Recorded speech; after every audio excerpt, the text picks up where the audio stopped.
tous et bienvenue dans cette nouvelle édition du Grand JT des Territoires. Voici tout de suite les titres de l'actualité. Avec à la une cette semaine, 600 km à pied pour rejoindre Paris. C'est le défi que s'est lancé un maire de Gironde. Son objectif, se faire entendre et trouver des réponses à ces problématiques de maire de petite commune, comme nous l'expliquera TV7, la chaîne du groupe Sud-Ouest, dès le début de ce journal. Un trésor sous-marin en Martinique. La rédaction de Via ATV nous dévoilera les résultats de fouilles archéologiques réalisées sur des épaves. Des objets datant du XVIIIe siècle ont été notamment retrouvés. Et puis recycler ses skis, c'est possible. Après cet hiver de neige, la chaîne 8 Mont-Blanc nous emmènera dans les locaux d'une start-up qui exploite des skis usés pour fabriquer du mobilier. Puis en fin de journal, attention au trompe-l'œil avec le body painting. Vosges TV nous fera découvrir cette discipline artistique qui utilise les corps comme décor. 600 km pour porter ses doléances, c'est le pari osé, je vous le disais dans les titres, d'un maire de Gironde qui, pour se faire entendre, a donc décidé de rallier l'Élysée à pied. Objectif de cette aventure pédestre, défendre des thèmes chers à sa commune et rester pour l'heure sans réponse. Un périple qui use les souliers, comme a pu le constater Yvan Branchy pour TV7, la chaîne du groupe Sud-Ouest. Je fais attention de moins marcher sur la route pour préserver mes pieds. C'est des petits détails que je n'avais pas forcément pris en compte au début. Après quelques jours de marche, Jérémy Gaillard commence à prendre les bons réflexes. Mon projet, il est né en septembre de l'année dernière. Je dis toujours, c'est la problématique de notre réseau d'aide spécialisé aux élèves en difficulté, qui n'avaient pas les éducateurs spécialisés dans le secteur. C'est ça qui m'a fait dire, il y a un truc qui tourne pas rond, il faut qu'on trouve une solution. La solution ? Relier Coudreau, commune de 1150 habitants en Gironde, à l'Élysée en marchant.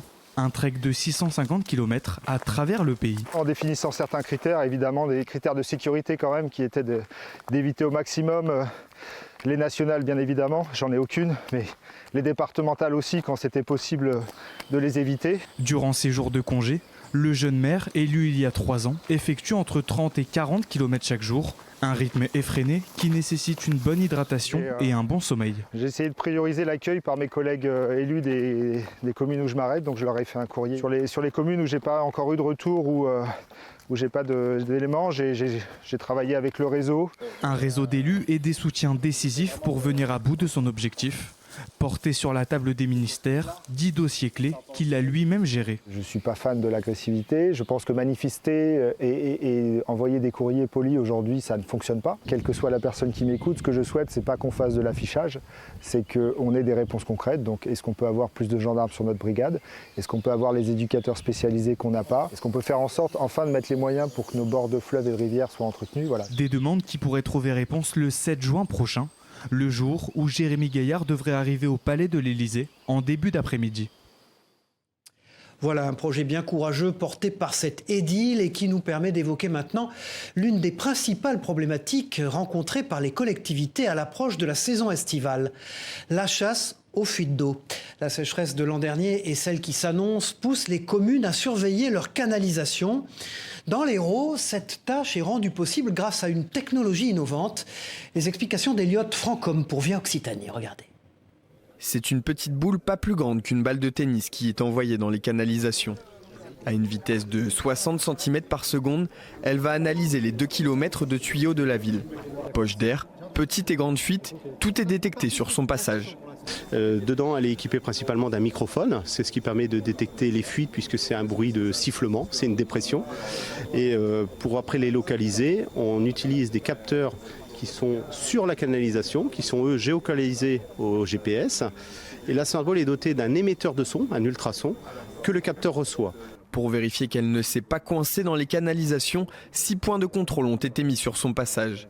À l'aide de l'ordinateur, Yann peut vérifier la position en direct. On va avoir donc là des premières notions de distance. Donc là, elle serait aux alentours de 100 mètres, donc en amont. Et au fur et à mesure, les points vont se rapprocher.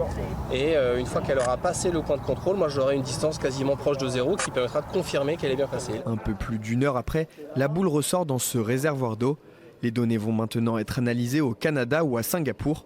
Les résultats sur les éventuelles fuites d'eau seront ensuite transmis à la collectivité dans un mois. L'intérêt justement en période de sécheresse comme en période ordinaire, c'est de pouvoir faire une inspection des canalisations sans avoir d'impact sur les usagers.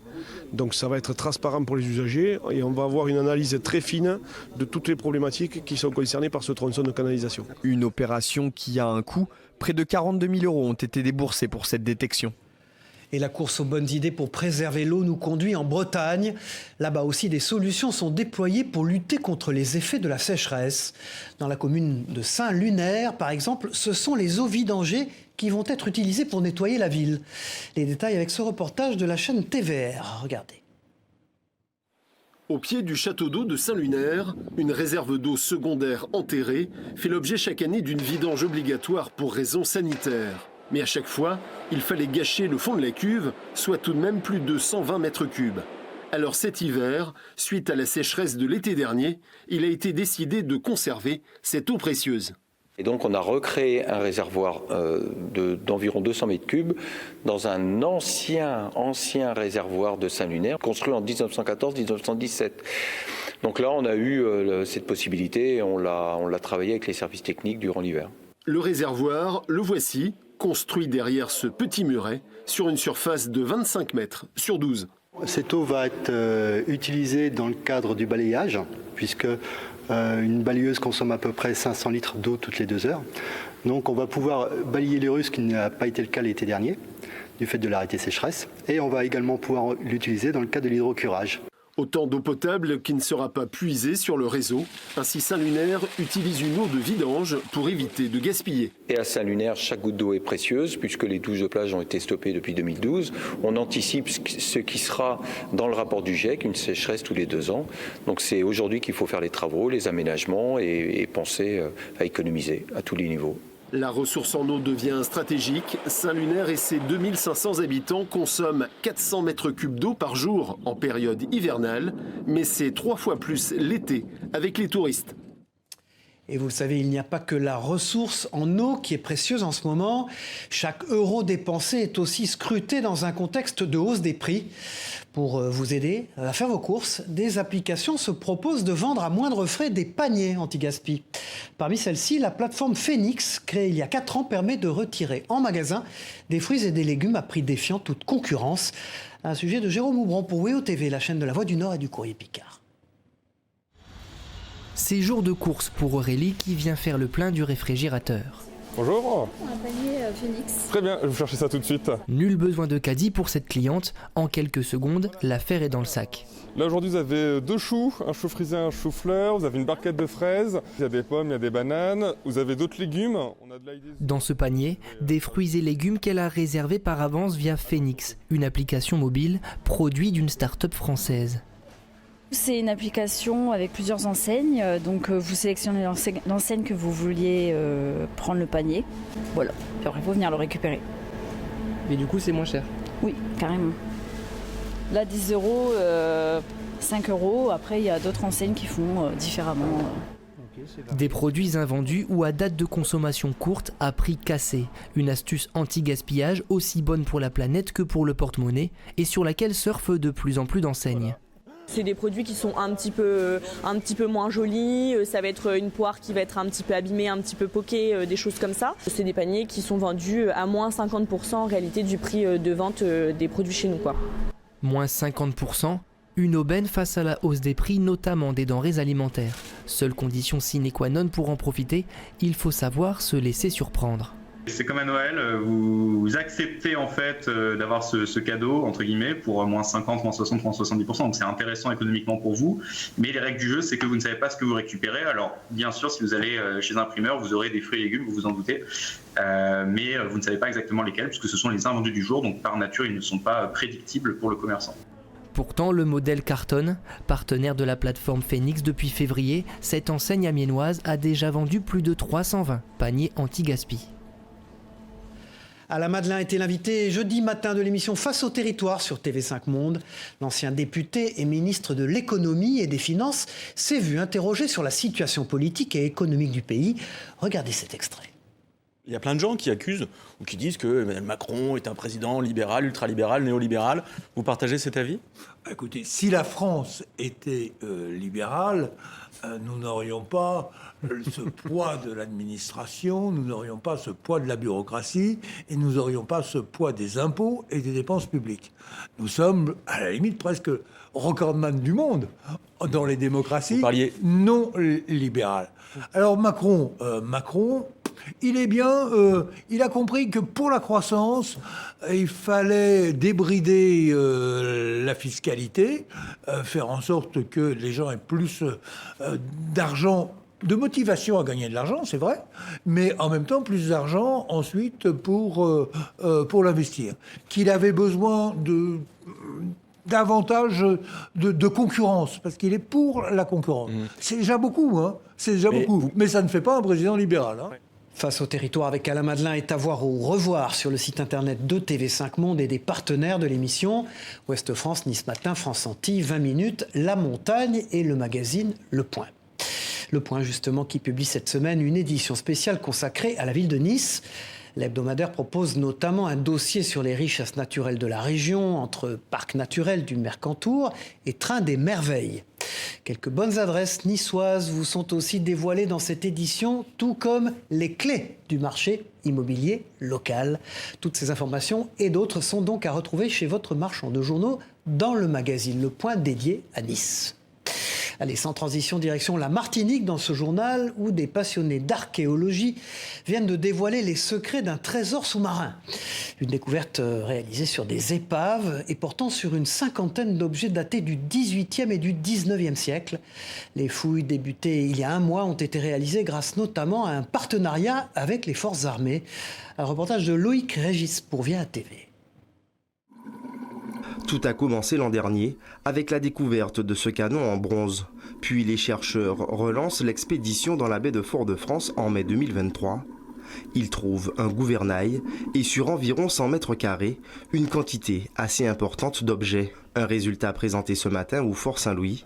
Faïences, pièces de monnaie ou encore des accessoires présents sur un navire. Le mobilier qu'on a prélevé dans le cadre de ce projet date principalement de la seconde moitié du 19e siècle.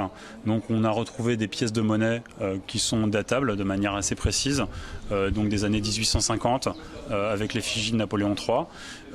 Sinon on a du mobilier aussi qui date du début du 20e siècle. Après tant d'années passées sous l'eau, ils doivent maintenant livrer leurs secrets. Ces objets sont importants parce qu'ils vont nous permettre de donner des fonctions aussi, sur leur utilisation. Que ce soit du mobilier lié à la construction des navires, à la réparation des navires, aux équipages, à la vie quotidienne à bord. Chaque pièce collectée est photographiée des centaines de fois. Les clichés sont analysés par un logiciel afin de restituer une image en 3 dimensions. Avec ce procédé-là, on peut continuer à faire l'analyse de l'objet avec des milliers de photos. Chaque photo sera parfaite, elle sera prise à 1 mètre ou 2 de distance. Et l'assemblage de ces photos peut reconstituer l'objet ou l'épave de manière très propre. Fragile, hors de l'eau, et ne pouvant pas être traités en Martinique, la majorité des objets seront replacés à l'endroit précis où ils ont été prélevés. La mission sous-marine devrait être reconduite l'an prochain si le financement est approuvé. Voilà, et de trésors culturels, il en est aussi question à Saint-Étienne, où le musée d'art moderne et contemporain se prépare à d'importants travaux. Une rénovation qui oblige les agents du musée à déménager les 3000 œuvres du site. Une opération évidemment minutieuse et risquée, où tout doit être pensé pour protéger les tableaux, les sculptures et les autres objets d'éventuels accidents, bien sûr. Un sujet de Céline Ercilia pour TL7, la chaîne de la Loire. Des salles vides et des murs immaculés, un spectacle un peu fantomatique auquel le public n'est pas habitué au musée d'art moderne et contemporain. Les œuvres ont été décrochées, elles vont être préparées pour le déménagement avant travaux, un travail minutieux réalisé en partie dans cet atelier. 3000 œuvres, peintures, sculptures, photographies entre autres, vont devoir sortir du musée. Il reste quelques mois pour organiser ces déplacements tout en garantissant la sécurité de chaque objet. Effectivement, il faut arriver à manipuler ces œuvres avec le plus grand soin possible, éviter évidemment toutes les vibrations qui pourraient leur porter préjudice, les chocs. Et au fond, notre réserve étant déjà saturée, la problématique est en fait d'avoir du recul, de manipuler comme il faut, et donc d'éviter en fait tout risque d'impact sur la plupart de nos œuvres. Mais le challenge ne fait pas peur aux spécialistes du musée. Plusieurs agents ont été formés pour l'occasion et depuis plusieurs mois, on déborde d'ingéniosité pour optimiser le stockage tout en étant écologique et économique. En fait, pour l'écologie, c'était mieux de vraiment pas mettre 6000 m² de bulles. C'est très cher et après ça va direct à la poubelle, alors que là, c'est du bois qui est recyclable. Et puis qu'en plus, nous, on peut recycler. Et l'avantage, c'est que pendant un an, le stockage, on peut déplacer 10-15 œuvres en même temps sur une seule palette. Et on peut faire le suivi. S'il y a une dégradation sur chaque œuvre, on a une vision immédiate. Une fois préparé, le déménagement pourra débuter fin septembre prochain. Les œuvres sont réparties dans des lieux différents à Saint-Étienne. Il y a les réserves historiques du musée, que ce soit à Saint-Jean-Bonnefond ou à côté de la Cité du Design. Et puis là, nous louons des espaces supplémentaires pour accueillir les œuvres qui sont habituellement stockées au musée.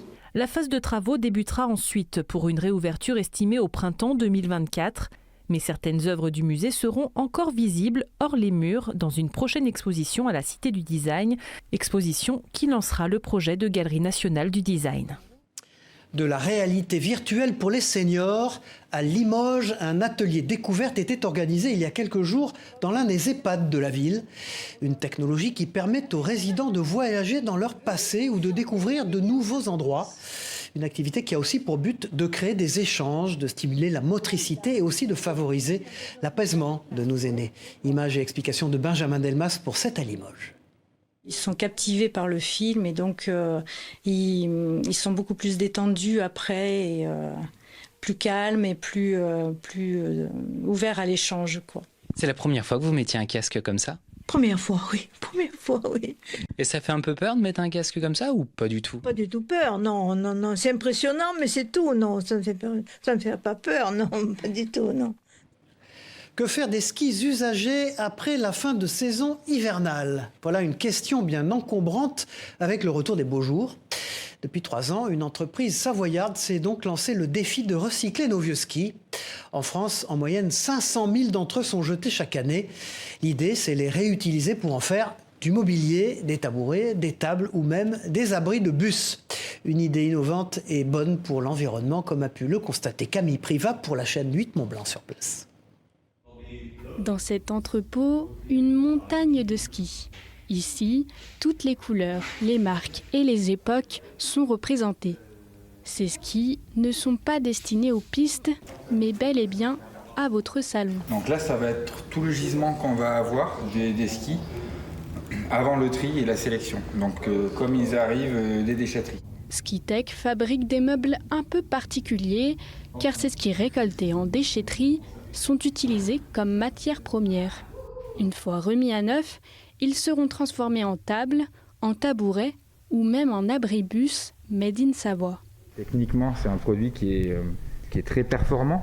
Donc on peut se permettre pas mal de choses au niveau du flex, au niveau de la solidité du produit, de sa légèreté et de sa ligne, qui pour moi, on arrive sur quelque chose de très élancé, très coloré, donc on peut vraiment s'amuser avec ça. Ouais.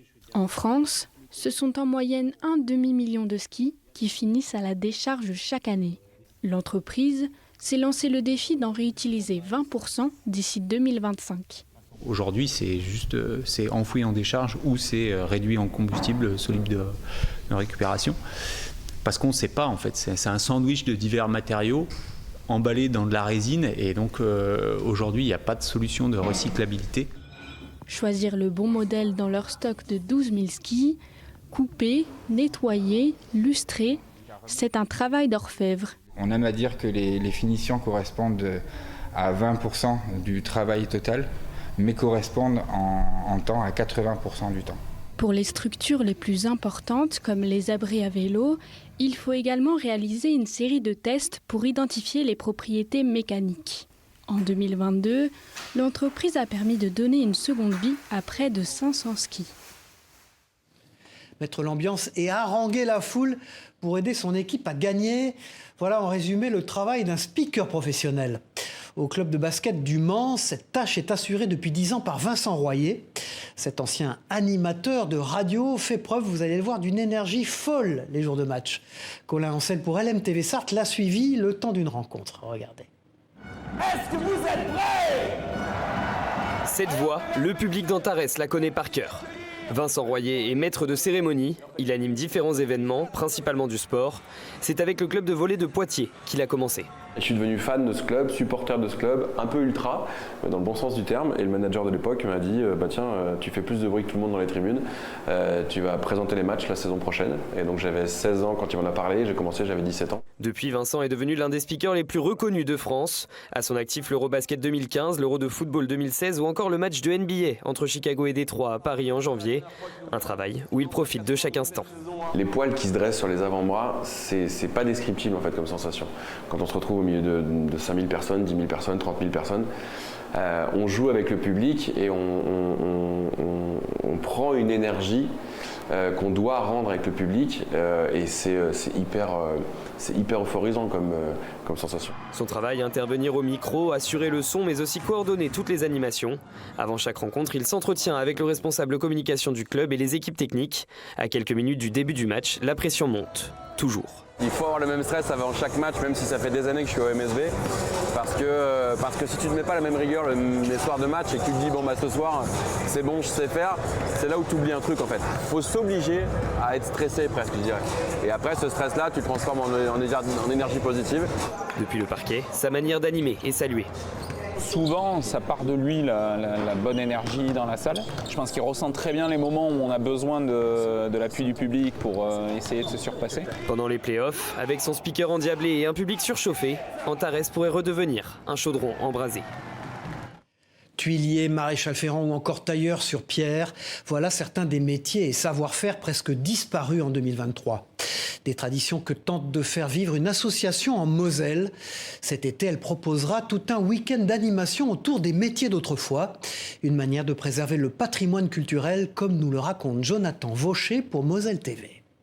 On va commencer à travailler en ligne vers là-bas. Le château de Romécourt, comme au début du XXe siècle. Pas de problème. Allons-y, mesdames. Charpentier, tailleur sur pierre, faucheur ou encore potier, tous les corps de métier d'un village d'antan seront reproduits durant un week-end. C'est un métier qui n'a pas disparu et puis qui tend même à avoir un regain d'intérêt pour tout ce qui est artisanal et l'artisanat d'art et le travail de la terre. Dans cette ferme fortifiée d'autrefois, le public venait déjà nombreux depuis 2 saisons pour assister au roman de Romécourt, un spectacle nocturne son et lumière. Cette année, la journée entière sera consacrée à faire revivre la vie de ce château. Quand j'ai conçu le roman de Romécourt avec Multifonction, c'était de faire ça, de reconstituer la ferme. Ça a un peu dévié, j'ai raconté l'histoire de la famille, mais là, on va davantage raconter l'histoire du pays des étangs, de la Moselle, comment on travaillait autrefois. En plus de la ferme pédagogique, les enfants pourront découvrir des métiers manuels, comme la tonte de mouton ou la boulangerie. J'aime plus transmettre le savoir que transmettre le pain, même si offrir du pain à quelqu'un, ça donne toujours le sourire. Mais c'est vrai aussi faire comprendre aux gens que acheter des pains à 1 € en supermarché, c'est impossible d'avoir une qualité de travail ou une qualité du produit. Il était une fois Romécourt se déroulera le week-end du 19 et 20 août avec l'aide de 85 bénévoles qui sont déjà en pleine forme pour leur rôle. C'est l'heure du casse-croûte.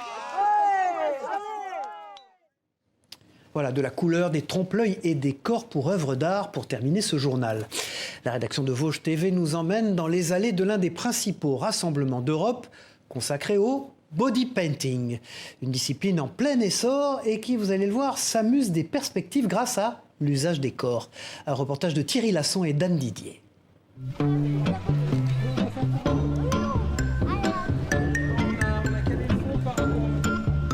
Il était difficile ce week-end de passer à côté sans les apercevoir. Et en même temps, il fallait tout de même bien ouvrir les yeux. C'est une technique de camouflage. Hein, là. Oh, c'est plus une technique à ce rythme-là, c'est de l'art. Dans le cadre du Festival des Mondes Imaginaires, les Imaginales au Parc du Cours d'Épinal se déroulaient sur 2 jours et comme chaque année désormais, les traditionnelles rencontres de body painting pas si traditionnel que cela. Dans le body painting, les camouflages existent depuis déjà un moment, c'est quelque chose qui se pratique, mais jamais dans un événement à telle ampleur. Plus d'une trentaine de modèles, essentiellement féminins, avaient prêté leur corps à autant d'artistes. Des modèles femmes, mais pas seulement. Quelques hommes avaient fait de même, suffisamment rares pour être remarqués. C'est la première fois que je suis modèle et apparemment c'est plus sur les femmes. Donc c'est cool du coup de pouvoir représenter la diversité masculine dans ce milieu. Et Alexis ne s'est pas vraiment fait prier pour laisser libre corps à son amie Morgane, la jeune femme dont c'était la toute première fois. Qu'est-ce qui vous plaît dans cet art ? Le côté création, le côté expression, un projet artistique en fait. Et puis voilà, c'est juste les passions du cœur, il n'y a pas d'autre explication. Pour Lucie, ce n'était pas une première, en revanche, en tant que modèle. Je suis modèle photo, mais c'est vrai que là, le body painting, c'est une deuxième expérience, on va dire. Une deuxième bonne expérience où c'est un body painting complet au niveau du corps. Quant à l'artiste, c'est l'illusion qui l'inspirait. Mais au bout du compte... Beaucoup de détails, beaucoup de points, beaucoup de petits traits, de symétrie aussi. Donc c'était pas le meilleur choix, mais bon, on saura pour la prochaine. Voilà, sur la photo c'est très dur de distinguer. C'est vrai qu'on ne les voit pas sur la photo, ou très peu. Mais en vérité, l'appareil photo n'a qu'un œil. Nous on en a deux, donc on voit la perspective. Donc on arrive à les photographier. Voilà, c'est la fin de cette édition. Merci d'avoir suivi ce grand JT des territoires. On se retrouve très vite pour une nouvelle édition. Au revoir à tous.